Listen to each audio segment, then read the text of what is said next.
रह गए। क्या ये मेरे बेटे का है या आपके बेटे का है?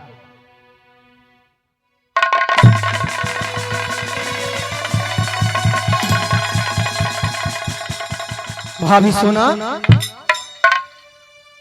ये अंग वस्त्र तो बेटा अमरजीत का ही है। ये आपको कहां से मिला? अब क्यों चौंक रहे हैं?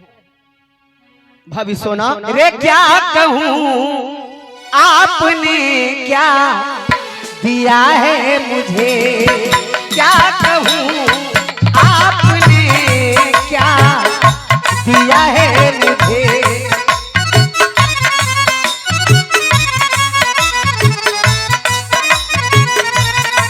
क्या कहूँ आपने क्या दिया है मुझे, क्या ऐसे मत बोलो बड़ी भाभी। क्या कहूँ आपने क्या दिया है मुझे, आपने क्या दिया है मुझे।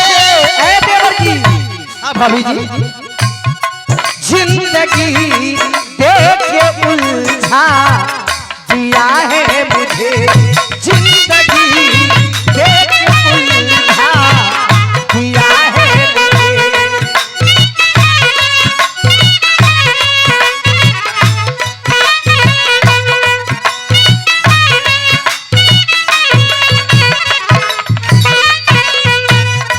ये शक्ल मुझसे दिल में करामात दे, ये शक्ल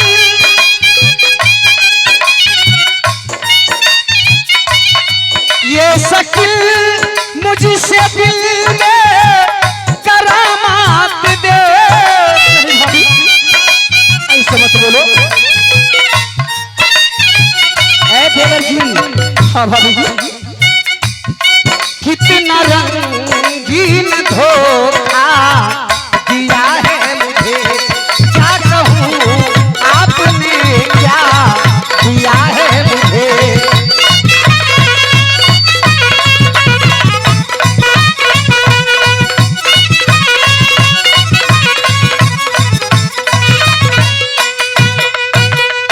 भाभी सोना, क्या देवर जी? ये अंग वस्त्र तो मेरा बेटा अमरजीत कुमार का है। बड़ी भाभी,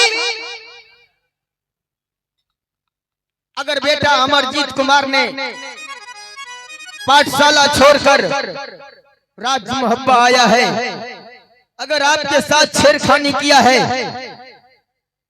तो बताओ आप कहने के लिए तो मेरे पास बहुत कुछ है देवर, लेकिन मैं वो कहने जा रही हूँ जो शायद किसी के घर में नहीं हुआ होगा देवर।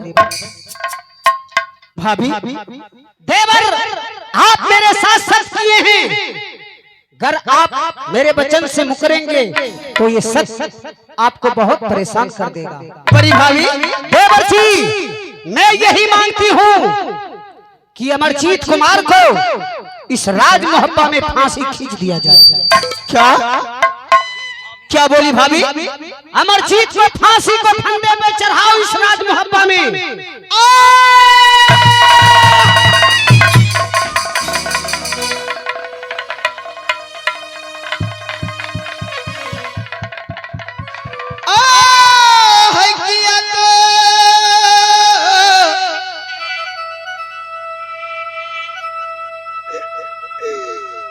आपको बोलिया ये भाभी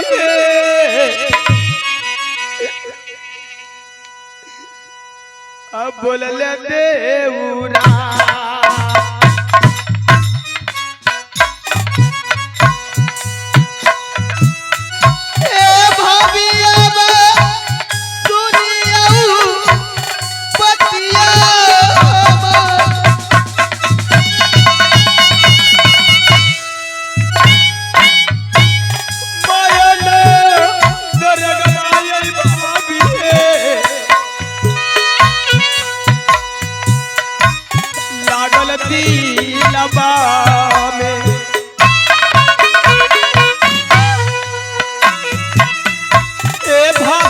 मोरी सुन सती सोना तू कमर। हाँ हाँ मैं सुनती हूँ।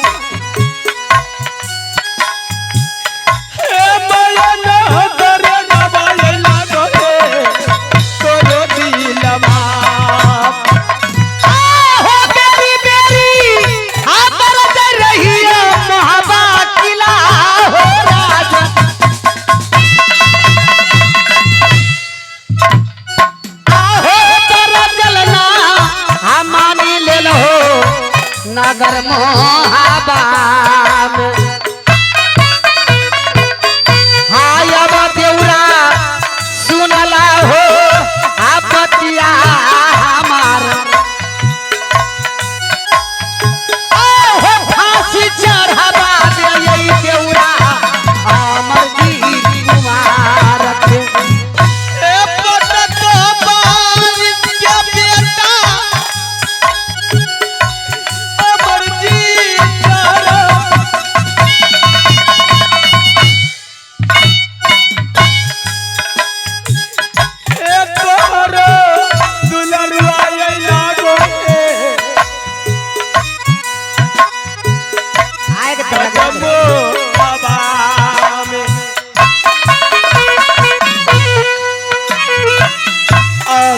तो सदाई भाभी है बेटा के। चले जा भीख मांगना अपने बीवी से, मेरे सामने मत रोका हो।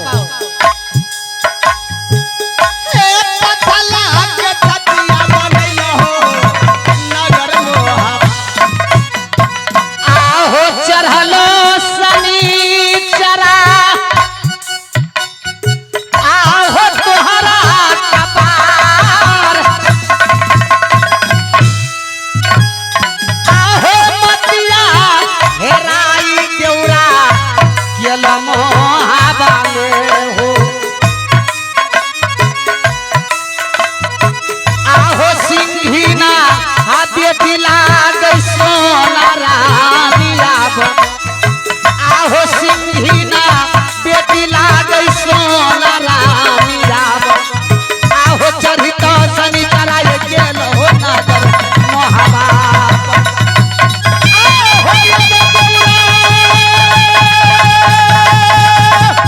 सुनल हो रुदल बालमान आहो यगिया लगाई देव नगर मोहाबा में। आहो सिंघीना बेटी लागई सोना रानियाब आहो सिंघीना बेटी लागई सोना रानियाब आय बना भरोसा हो लागई नगर। हाँ तो लीजिए हमारे इस देवर भाभी को रोल पर खुश होकर के श्रीमान लाल बाबूजी की तरफ से ये 101 रुपए का पुरस्कार है। मैं अपने पार्टी को से हार्दिक हार्दिक अभिनंदन करती हूँ और करती रहूंगी। ठीक है भाभी सोना, क्या धीरज जी, अगर मैंने आपके साथ सच किया है तो मैं अपने सच का पालन जरूर करूंगा। अरे बोला बे कोठरी में अरे बोला बे कोठरी में ए देवर जी जरा हेरे आवा। अरे बोला बे कोठरी में अरे बोला बे कोठरी में अरे हाय दैया सैया बोला बे कोठरी में।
ठीक है भाभी।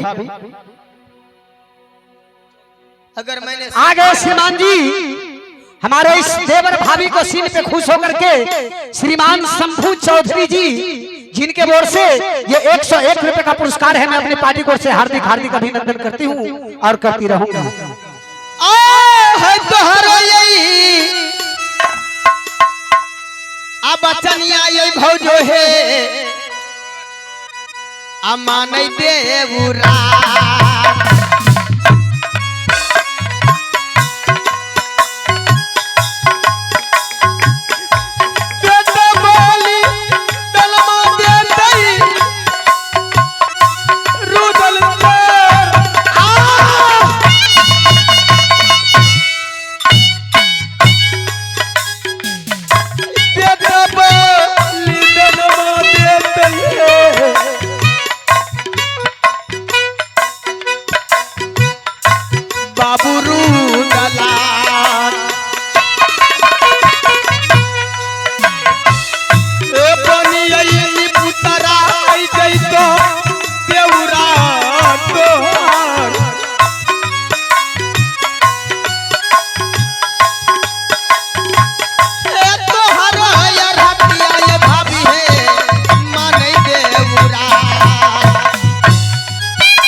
प्रणाम पिताजी।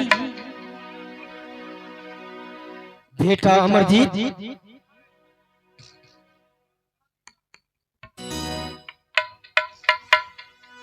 हेलो हेलो हाँ पिताजी। भला ये बताओ, मैंने तो तुम्हें दोनों भाई को काशी विश्वविद्यालय में एडमिशन करा दिया था ना? हाँ पिताजी। तो भला बताओ, मैंने तुम्हें बोला था कि 6 महीने के अंदर जब तक मैं पत्र ना लिखूं तुम दोनों भाई में कोई भी वापस नहीं आ सकते हो। अगर अमरजीत सिंह आ गया या इंदल सिंह आ गया, मैंने शर्त रखा था कि अगर इंदल सिंह चाहे अमरजीत सिंह, हाँ पिताजी। तुमसे वो बड़ा भाई है ना? हाँ। ये बताओ इंदल सिंह कहाँ है और तुम कहाँ हो? पिताजी, इंदल सिंह पाठशाला में है और हम यहाँ कोई काम से आए हैं। किस काम से आया? देखिए पिताजी, हम दोनों भाई गए थे बगीचा गेंद खेलने के लिए और गेंद खेलते खेलते ना जाने हमारे हाथ से गेंद छूट गया और मैं गेंद के पीछा करते करते राजमहबा आ गया। अच्छा। हाँ पिताजी। मैं तुझे वहाँ पढ़ाई करने के लिए भेजा था या खेलने के लिए? पिताजी, उस दिन छुट्टी था इसीलिए मैं गेंद खेलने के लिए गया। तो ठीक है, अगर छुट्टी था तुम खेलने के लिए चले गए और भागते भागते अगर राजमहब्बा चले आए तो बता, अगर तुम राजमहब्बा आया तो किसी के साथ छेड़खानी भी किया है? नहीं पिताजी, हम राजमहबा आए तो किसी के साथ छेड़खानी नहीं किए। नहीं किया है? नहीं पिताजी। तो एक बात बताओ, क्या पिताजी? तुम अपनी बड़ी माँ के साथ छेड़खानी नहीं किया है? नहीं पिताजी, ये आप क्या बोल रहे हैं? मैं तो अपनी माँ से बढ़ के बड़ी माँ के मानता हूँ। अगर ऐसी बात है, ये बता, ये तेरा ये राजशाही पोशाक ये तेरा ही है ना? हाँ पिताजी, ये हमारे हैं। तो भला बता, ये तुम्हारा राजशाही पोशाक तुम्हारे बड़ी माँ के पास कैसे गया? पिताजी, जब मैं पाठशाला से राजमहबा आए तो बड़ी माँ ने इसे धोने के लिए मांगा तो मैं धोने के लिए दिया हूँ। अच्छा। हाँ पिताजी। बड़ी माँ ने तुम्हें धोने के लिए दिया है? हाँ पिताजी। या तूने बड़ी माँ के साथ जाकर छेड़खानी किया है? नहीं पिताजी, ये आप क्या बोल रहे हैं?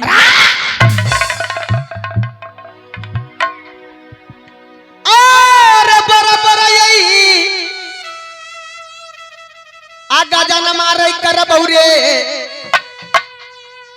रे नगर मोहबा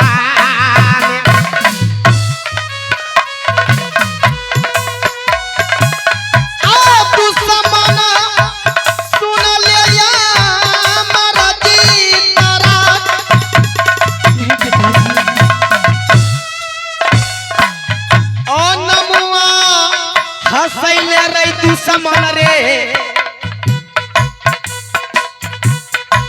बाबू रूदला के मैया के से जरिया रही चढ़ले। नहीं पिताजी, आप दुश्मन रैया